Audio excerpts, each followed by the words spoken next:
थे साथी, सबो गुण लगावत थे साथी। निचट मोहावत थे साथी, सबो गुण लगावत थे साथी। धन है छत्तीसगढ़ के माटी, ये माटी साथी। धन है छत्तीसगढ़ के माटी। निचट मोहावत थे साथी, सबो गुण लगावत थे साथी। निचट मोहावत थे साथी, सबो गुण लगावत थे साथी। धन है छत्तीसगढ़ के माटी, ये माटी रे साथी। धन है छत्तीसगढ़ के माटी।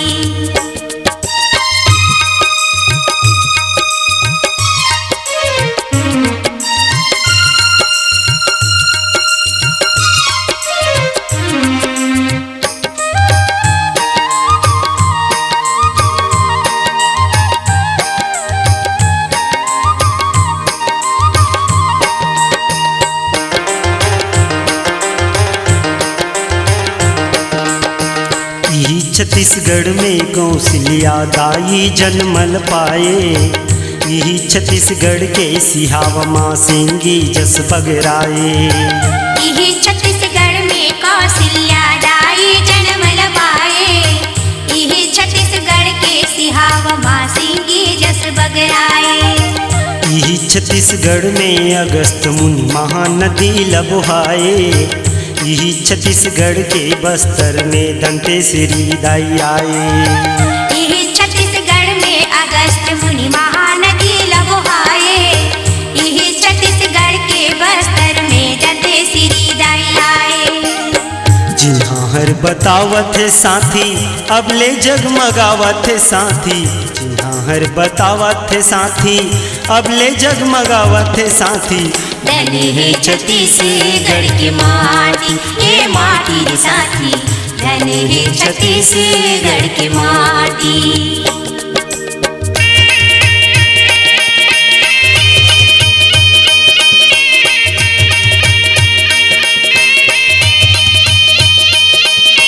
छत्तीसगढ़ में राम कन्हैया आके लीला देखा। छत्तीसगढ़ में राम कन्हैया आके लीला देखा। राज में तेलिन के परसादे, राज में लोचन कहा। राज में तेलिन के परसादे, राज में लोचन कहा। सबरी नारायण में सबरी के झूठा सबरी नारायण में सबरी के झूठा बोल खान। देखे बरसत मोरज ध्वज के ओ आरग में जा। देखे बरसत मोरज ध्वज के ओ आरग में जा। तबले जस पावत है साथी, सबो सहरावत है साथी। तबले जस पावत है साथी, सबो सहरावत है साथी। धन है छत्तीसगढ़ के माटी, ये माटी रे साथी। धन है छत्तीसगढ़ के माटी।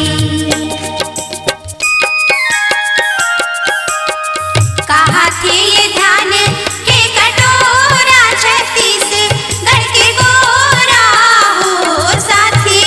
इजे हीरा लोहा के खदान, छत्तीसगढ़ के जय हो बहो साथी।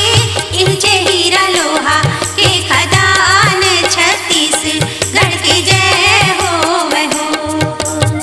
सबो जात में है भाईचारा जुड़े है पारा पारा हो साथी।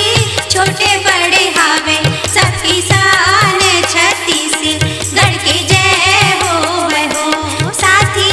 छोटे बड़े हावे सब किसान, छत्तीसगढ़ के जय हो बहो।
थे साथी, तिलक वो लगावा थे साथी, अजय मुड़ नवावा थे साथी, तिलक वो लगावा थे साथी। धन्य है छत्तीसगढ़ के माटी, हे माटी रे साथी, धन्य है छत्तीसगढ़ के माटी। निचट महावा थे साथी, सबो गुण लगावा थे साथी, निचट महावा थे साथी, सबो गुण लगावा थे साथी। धन्य है छत्तीसगढ़ की माटी, हे माटी रे साथी, धन्य है छत्तीसगढ़ की माटी, हे माटी रे साथी, धन्य है छत्तीसगढ़ की माटी, हे माटी रे साथी, धन्य है छत्तीसगढ़ की माटी, हे माटी रे साथी।